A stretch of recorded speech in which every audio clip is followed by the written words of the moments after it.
Okay, today we're going to begin a simple workflow from Lightroom to Photoshop to show my retouching, skin smoothing, and little tweaks I do to enhance a photograph. This is a picture of model Jenna Simpson that I did a couple weeks ago, and I really am just going to smooth her skin out even though she has great skin and add some details into the part of the portrait that I really care about. So I've already taken out most of the spots that were on the image due to a little bit of dirt on the lens I didn't see. Um, Pretty much smooth everything out as far as lights and darks and color correction. Even though I'll do one more adjustment when I get back in Photoshop. So right now we're going to export this to Photoshop by right-clicking it. I'm sorry, edit in Photoshop. Photoshop is already open, so it'll just move over to there.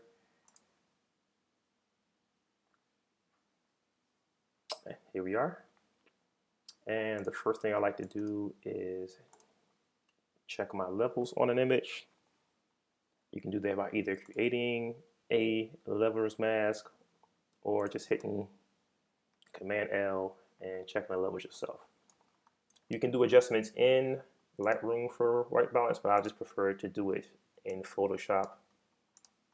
It's no big deal. There's a million ways to adjust white balance. It's all up to your preference. This is just what I use. Try to keep things even. I usually move the red, green, and blue sliders over, but always be careful moving the blue slider because you can add too much blue and change the tint of the entire image. Okay? So next I like to do is try to see which parts of the image are distracting me, any blemishes, pimples, lint on the items of clothing, which hardly ever happens, but just trying to make sure that I know what I want to be targeting first. So with that being said, I'll take the spot healing brush tool and create an additional layer by holding down the Command key and pressing J. And then I'll just quickly go to work on wherever is distracting me. It's better to work in a separate layer instead of your original. So that way, if you add an effect and you don't like it or it's overly done, you can thin that layer out or start from scratch. It's always best to leave yourself a way out or more options, I should say, when you're working on the image. You also want to work areas with a brush that matches, excuse me, the size of the area you want to affect. So you don't want to use a brush this size on a very small area, because then your corrections will start to look inconsistent and blotchy, which is what you don't want. You can always go crazy correcting and adjusting imperfections on skin. It all depends on what your discretion is and the look you're trying to achieve. Some people spend hours just doing the blemish removal. I will not be doing that.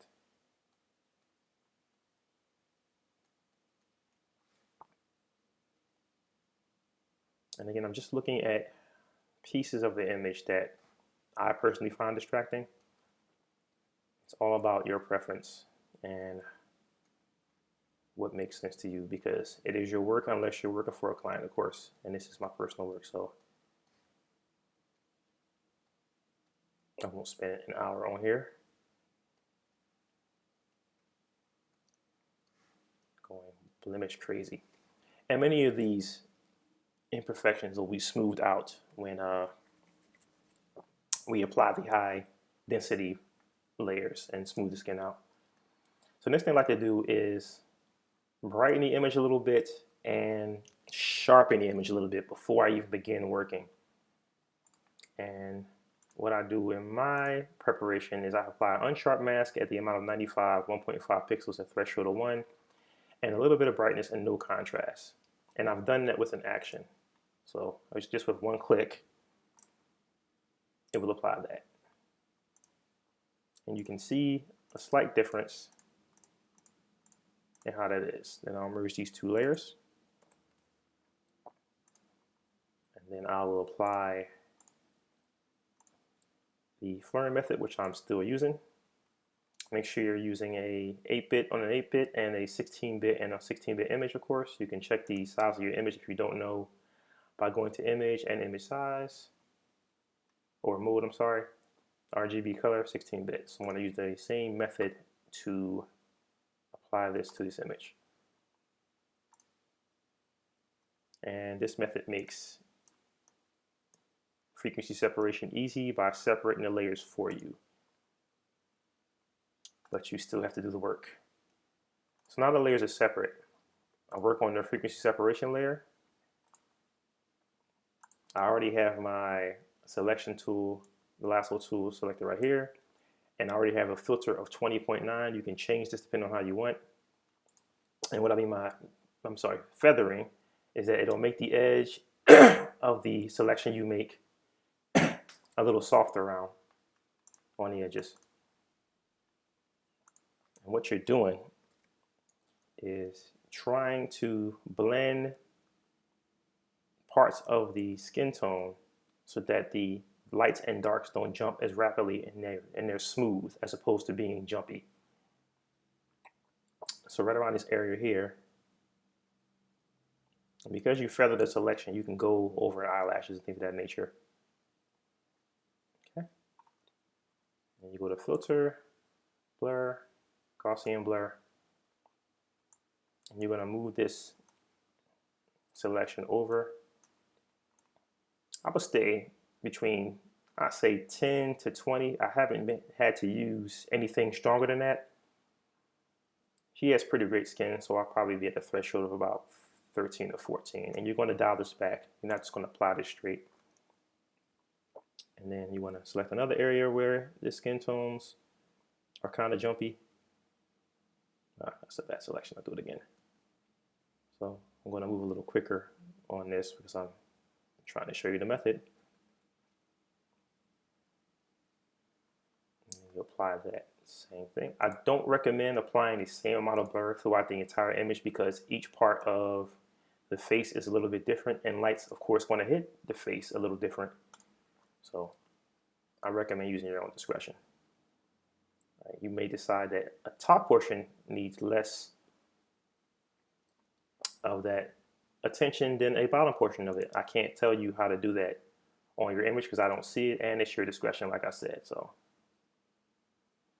but try to get it to blend as much as possible without making it look crazy, even though it's going to look a little crazy until we smooth it out. So you can get in this area above the eyelashes.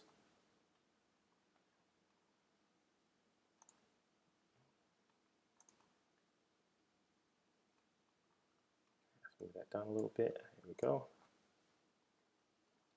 Not too concerned about this area, but I'll still work on it because it has a lot of hair going on. So, but it's not that bad of a jump in the way it's blended. So we'll dial that back a little bit. And like I said, it's going to look a little crazy until you smooth it out. And by smooth it out, I mean by lowering the opacity of the overall layer. As you can see, there's a lot of jumping between this skin tone and that skin tone, as well as here. So when you go to your Gaussian blur, you might want to move that up a little bit more. I say maybe 15 or 16. And this will show you a difference between the preview. And you're still going to dial it back. Now I don't do this on the entire image because the face is totally different from the rest of the body. So I'm going to target the face first. You can press down Command D to remove the selection. You want to come down here and select the entire group and lower the opacity until it starts to look a bit natural. You should zoom it out a little bit instead of zooming all the way in. And I usually end up anywhere between, excuse me, 49 to 55 maybe, depending on the skin tone and how it looks. And I will be applying a sharpness to this later. So zoom in and then have a look from the beginning and now, and the beginning and now. So very subtle changes, but just a smoothing of it out.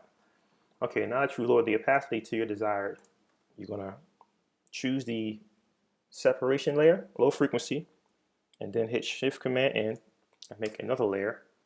And this is the layer you're gonna use to brush the skin and blend it a little bit more. And I would say lower your brush flow to about, I'd say between 11 and 15. Yeah. And use a brush for that area, and also zoom out because you don't want to be zoomed in too close because it won't look right. Trust me. So just very subtly blending the skin together.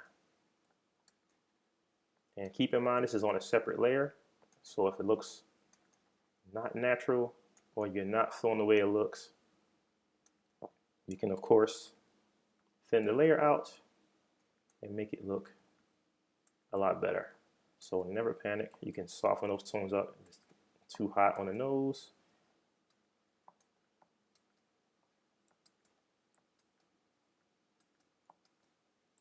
And you're just going over the exact same areas where the lights hit, but you're just trying to make those tones a little more uniform. That's your main goal.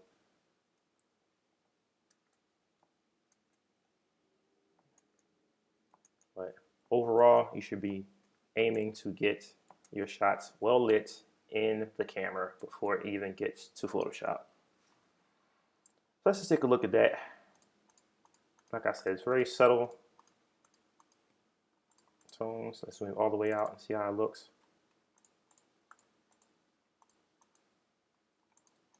I'm going to thin this out some more to make it blend a little bit. I'm all about lowering the opacity and not slapping things on as is. So, and then you can, of course, erase if you feel like it's a bit too much. It's all about control and the desired effect that you're trying to achieve. So I'm pleased with that. So we're going to merge these layers together. Sorry about that. Okay. Now we're going to target those lovely eyes. So I achieved these catch lights by having a beauty dish with a sock, 22-inch above her, and then a tool called the Westcott eyeliner. The link will be below in the description if you want to purchase that. I find this perfect because the model doesn't have to hold the reflector beneath them, and it gives you a very nice, even, round light in the eyes as well as around the subject when you photograph them.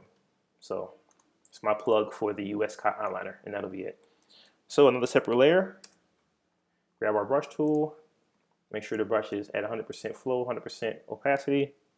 Default colors are black and white.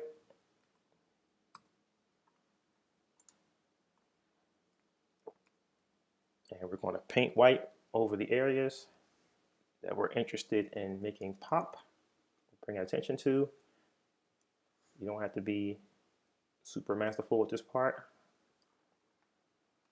Double click to present that layer, if it allows me to.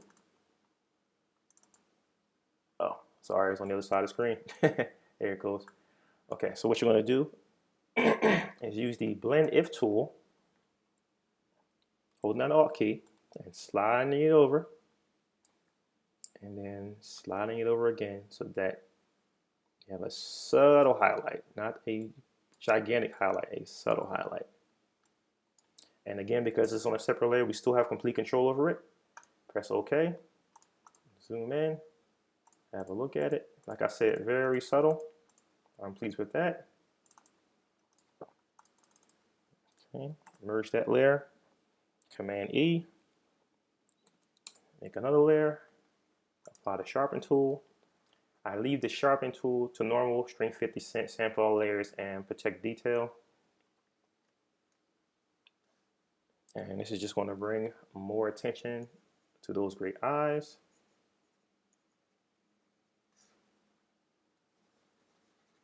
I usually just go over the top portion and then the whole iris and the pupil. And then I lower the opacity to get the desired effect. And like I said, it should be very subtle.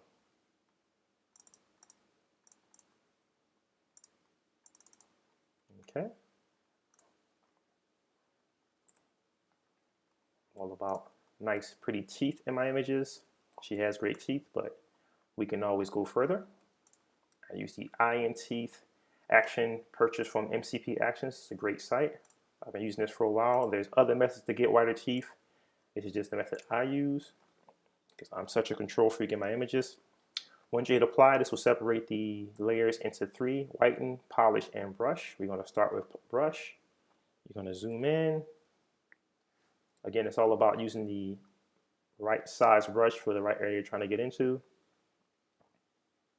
I'm also using a Wacom pen tablet, which is why I'm able to move so rapidly. Some people like them, some people don't. I really use the tablet and the mouse together. That's pretty much how I do my workflow. And like I said, each layer separates the teeth to give you the desired effect. So it's brush, polish, and then whiten. And each individual layer can be adjusted for the desired effect. It's all about control in your retouching.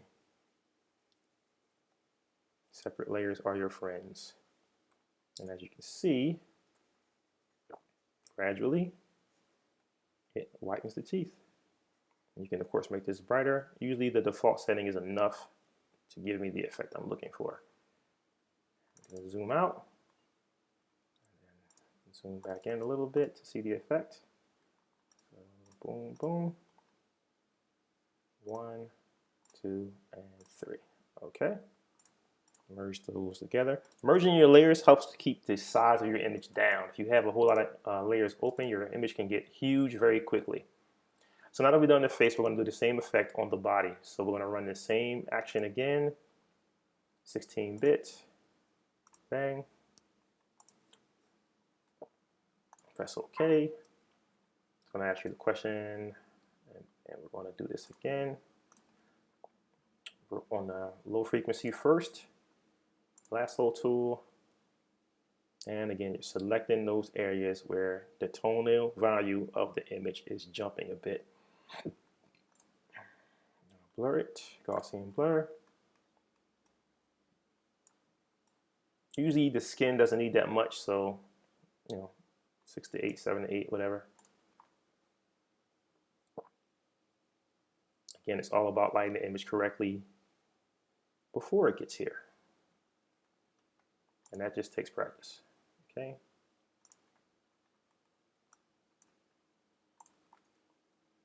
And as usual, we're going to dial this back once we get done applying it. You don't want to leave things as is because it may be too much or too little. And we don't want that. We want people to look human, not plastic.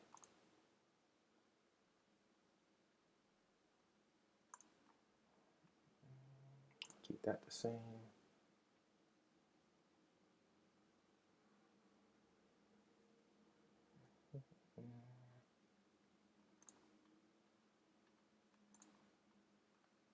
Okay. Now that we have our area selected, we can drop this down a little bit. Desired effect. Usually less than 50 is enough. I haven't really photographed anyone that needed anything less or more than that. So you can zoom in and still see pores and detail in the shot, which is what you want. Merge that down. Okay, the same way we blended the face previously, we're going to do that same thing with the body. So choose your brush tool. You want to lower the opacity to around 12, 13, 8, whatever you're comfortable controlling and applying the flow with is fine. To each his own. We're going to make a separate layer, Shift Command N. You're going to use the brush to size the area you want to work on. Hold the Alt key to select that tone and just blending it very subtly.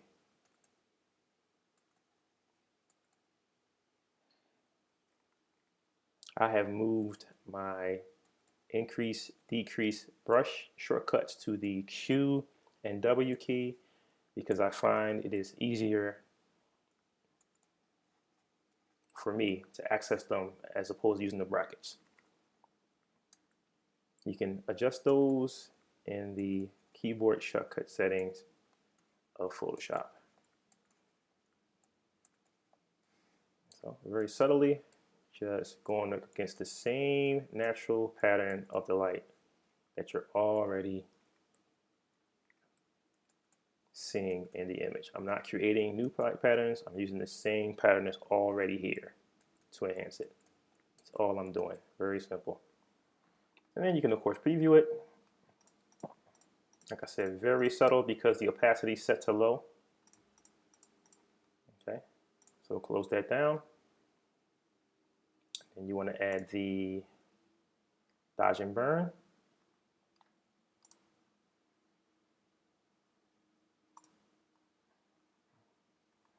Press D to get your colors to their default, and then you can alternate the black and white foreground background color by pressing the X key. We want to start with white because we're going to do our lights first. I like to lower the brush a little bit more, maybe to 8. If it'll behave. There we go.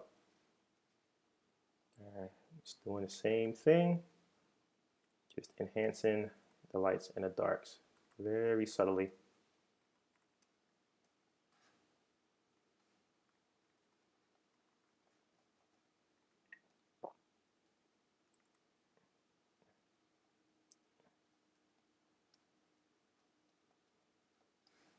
Okay, like I said, very subtle. And remember, like I always say, it's on a separate layer and you can control it because of that.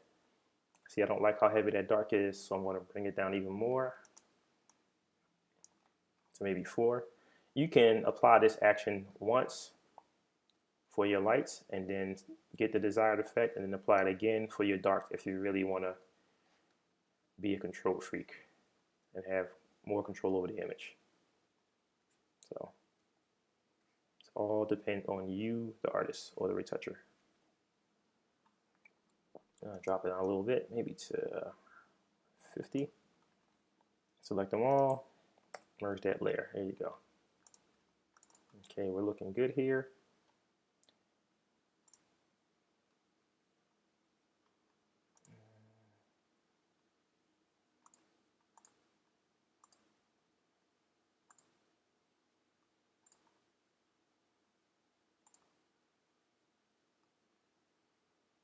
It's another action I use to sharpen things in the image.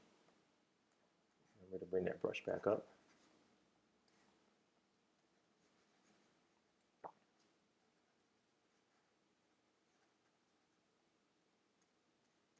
All about the subtlety of things. And what you're looking to enhance in an image is completely up to you.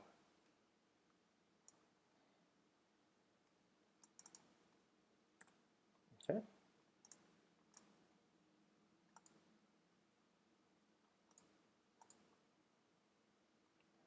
This set called Mama Shan's. If you're wondering where I got this from, it is very vast. It's Mama Shan's New Glam from 2010, but I still use it because it's awesome. It has makeup, eye, teeth, lashes, lips. You can go crazy. I'm just going to bring out the highlights or the subtle tones in her hair with this tool.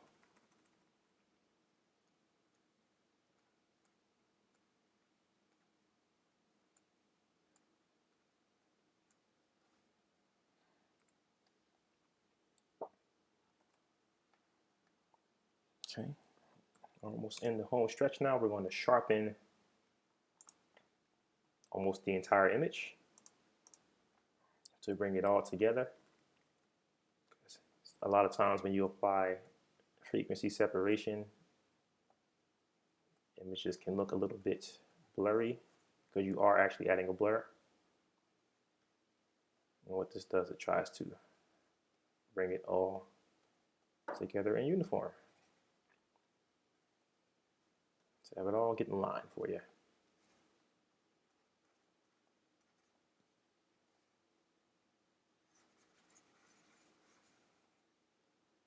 I say I was a little bit wild with that. Let that render. I'm gonna zoom in a little bit and decide where you want to bring it down to.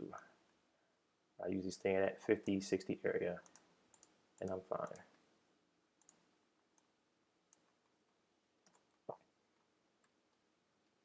Okay, that lint's going to drive me crazy, so we're going to use our spot healing brush again, and just very quickly get rid of the lint on the top. It happens.